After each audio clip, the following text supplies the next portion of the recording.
Welcome back. Our top story this hour, Carlos Ghosn on the run. New this morning, Lebanon issuing a travel ban on the former Nissan chairman after he was reportedly questioned over an Interpol warrant issued by Japan seeking his arrest on financial misconduct charges.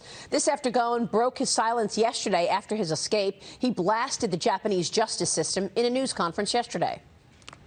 I'm here to shed light on a system that violates the most basic principles of humanity.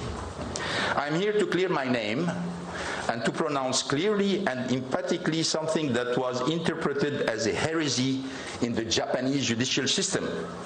These allegations are untrue, and I should have never been arrested in the first place. I did not escape justice.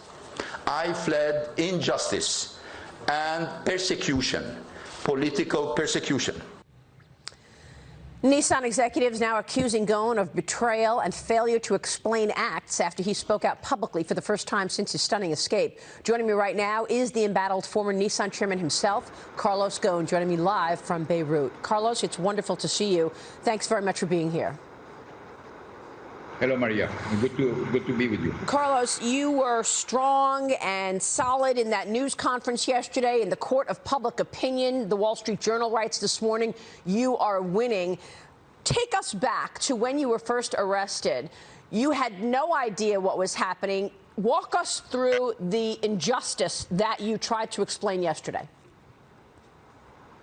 Well, November 19, 2018, I arrived in Tokyo. As usually, I'm arrested at the airport, not knowing exactly what was going on. And then I learned from the prosecutor that the reason for which I was arrested is because I supposedly underreported a compensation that was never decided and certainly was never paid. This is the reasons for which I was put in jail. And what's interesting is today, and I'm very happy to hear that the Prime Minister of Japan, Abe-san, has declared, commenting about the issue, that this issue should have been dealt with within Nissan.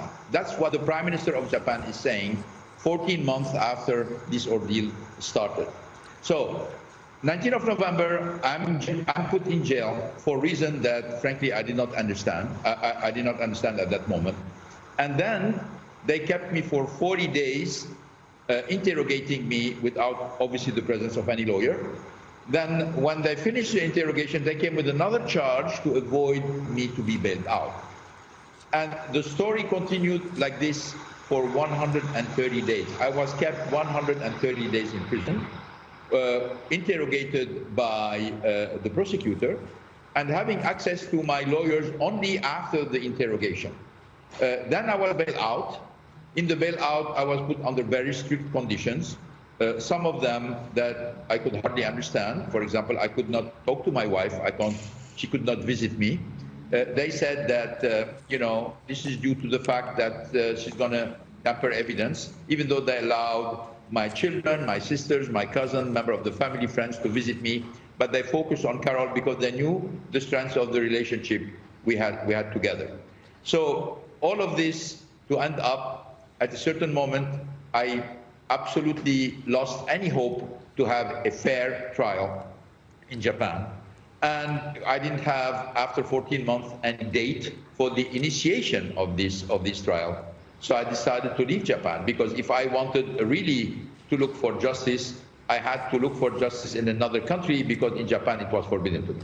Carlos, you were celebrated in Japan for a long time. As you said yesterday, you revived what was a dead company, Nissan. Nissan is a jewel of Japan, obviously.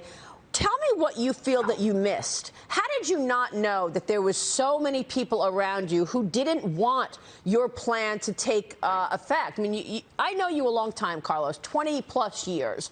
And over those years, you have put together this group of companies in this partnership, Nissan, Renault, and then Mitsubishi later. And then later, you were also talking to Fiat Chrysler. But what do you feel that you missed? Obviously, a lot of people at Nissan were not on board with your plans to merge Renault and Nissan. Yeah, you're right. I underestimated the emotional resistance of working together with Renault and with Mitsubishi, a lot of people inside the company wanted to go alone, even though this is absolutely not rational. As you know, these days in the automotive industry, people are looking to join forces, to share investments, to share technology. But you have still people who are extremely attentive to their own autonomy. And unfortunately, in Japan, they got a lot of support from people outside the company, particularly in the Ministry of Industry, in the Minister of Industry of Japan. And we ended up today in a situation where the alliance is not working anymore. Obviously, they knew that the symbol of the alliance was the head of the alliance. So by getting rid of the head of the alliance, that would stop the progression of the alliance and this cooperation. And frankly, unfortunately, they've been successful. But the bottom line of this is this: since the alliance stopped working, the performance of Nissan is down, the performance of Renault is down, and the performance of Mitsubishi is down. Just to give you an idea, that means Nissan in 1 year lost more than $10 billion in market cap. Renault in 1 year lost more than $6 billion in market cap. While at the same time, all the car industry went up. The average index of the car industry went up 12%.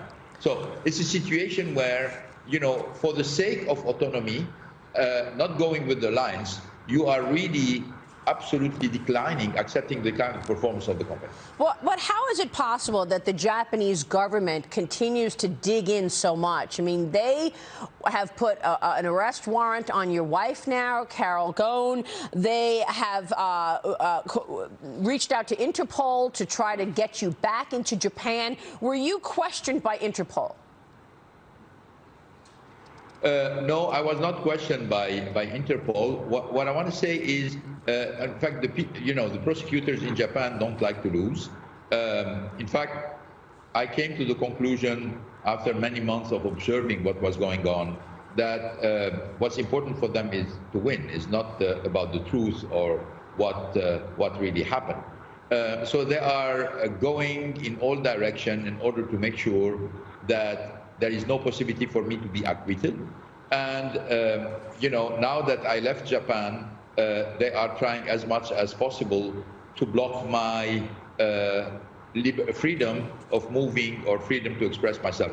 Which is interesting is that they have issued this arrest warrant on Carol 1 day before my press conference in a clear act of intimidation. And what's interesting is the reason for which they issued this arrest warrant is they said that they suspect that 9 months ago when Carol was interrogated in front of the judge, she said something that is not true. But the problem is they discovered it 9 months ago and they discovered it 24 hours before my press conference. Very strange behavior. What about the Lebanese government? How are you feeling now in terms of being in Lebanon, where you grew up, right? You were born in Brazil, but raised in Lebanon. There are reports that Lebanese regulators have questioned you. Were you questioned by the Lebanese officials?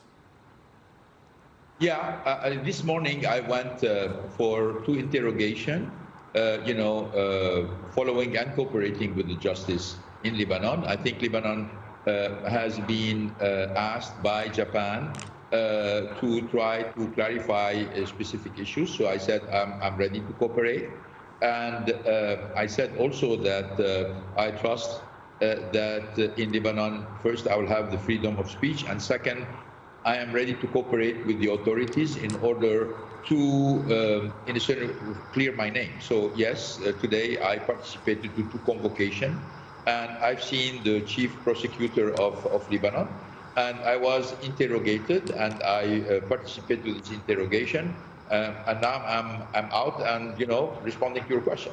So now there is a travel ban on you from Lebanon. Is this to protect you? What are your plans in terms of movement? You have to stay in Beirut. I mean, coming to the United States will be, I guess, difficult because there is an extradition agreement between Japan and the U.S., but not with Lebanon, right? You're right.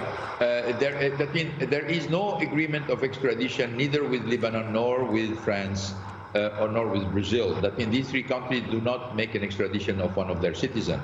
and I have the 3 citizenship. So this is not the, the fear of extradition which is moving me. I think I'm in Lebanon because my wife was in Lebanon, and so I joined Carol in Lebanon. And frankly, what I'm looking forward is to defend my name in front of any justice, which is the real justice, where you can defend yourself, that there is a balance between prosecutors and defenders, which obviously was not the case in Japan. So I went to Lebanon, but I could go to Brazil or I could go to France, face justice, clear my name. That's exactly my intention. Carlos, it's such an extraordinary story. The world is watching and the world is talking about how you were able to engineer this escape from Japan. I know you don't want to go into it. You don't want to put anybody at risk who helped you get out. But can you tell us at all if it is true that you were hidden in a musical box? No, I was not in a musical box. I know. I've been observing all the stories that went around me leaving Japan. It's funny because obviously I know exactly what happened. Some people are not very far from the truth, but nobody got it right for the moment. And, the reason for which I don't talk about it is because I don't want to put anybody in danger, particularly people who have been supporting and helping me, and frankly, who showed a lot of courage. But what's extremely important, Maria, is you have the Prime Minister of Japan making a statement said this case should have never been dealt with outside the boardroom of Nissan. That's the Prime Minister of Japan saying this today or yesterday. And at the same time, you have the prosecutors of Japan saying, we want to try Carlos Ghosn, and and they said also that there was no collusion between them and Nissan. Why every single facts, we have thousands of facts showing the collusion between Nissan and the prosecutor. And they said that they've never leaked to the press, what they've been leaking every single day to the press, and all the press are capable to witness all of this. So we have a kind of really an interesting situation where you don't know who to trust. You don't know where is the reality, and you don't know what is the real face. Carlos, from the moment I saw this story, I knew that there was a coup, and I reported it on this program. Obviously, you didn't see that, but there is a lot of people out there who are questioning why. Why do you think the Japanese government, and how is it possible that the prosecutor was so entangled with Nissan in terms of, because obviously you mentioned Saikawa, your successor, you mentioned Mr. Toyota on the board. These are big names. This is like, Mr. Ford in America, or, some of the great builders of the country in Mr. Toyota. Tell me about their role and why they were able to get the prosecutor to actually dig in on taking you down. Yeah, first, Maria, obviously I was not hearing you, but I was told, and it's true, that at the moment where everybody doubted, you were the only one who, at the beginning, said it's a plot, and you were right. I knew you said that many weeks after you said it, but today, with the facts and everything starting, you were right before anybody else by saying this. Now, what are the reasons that the Toyota member of the board of Nissan, Saikawa, Harinada, and many other people were involved? The two reasons for which they have, in my opinion, cooked this with the support of some official of the Japanese administration that I said I would not going to name, not because I don't know them. I can trace many of them. We have the trace and we have evidence, many of them. But I didn't want to put the Lebanese government in difficulty, that they're facing already a lot of challenges economically. I don't want to add to it by creating additional turmoil and tension in the relationship between Japan and Lebanon. But what I can tell you about Nissan is the two reasons for which all of this was cooked. First, because some people were very afraid because of the decline of the performance of Nissan. Yeah. And then that when there is decline of the performance, obviously, at a certain point in time, you need to take action on management. That's number one. And the second is because they were very afraid about my tentative to create a holding company in order to continue to converge Nissan, Renault, and Mitsubishi. And they were really afraid that Nissan was going to lose its autonomy because they were suspicious the activism of the French government being shareholder of Renault They were suspicious of this activity, and they thought that in a certain way, I would be participating to that. So this is the whole story is there. So there is a political issue and there is a management issue. Yeah. But nothing would have happened without these people feeling some kind of support from few officials from the government. So this is about the pride of Japan, that a French company would have had the voting rights and ownership of a Japanese company. Carlos, stay with us. We want to take a short break. You are with us exclusively along with your wife, Carol Ghosn, will join the conversation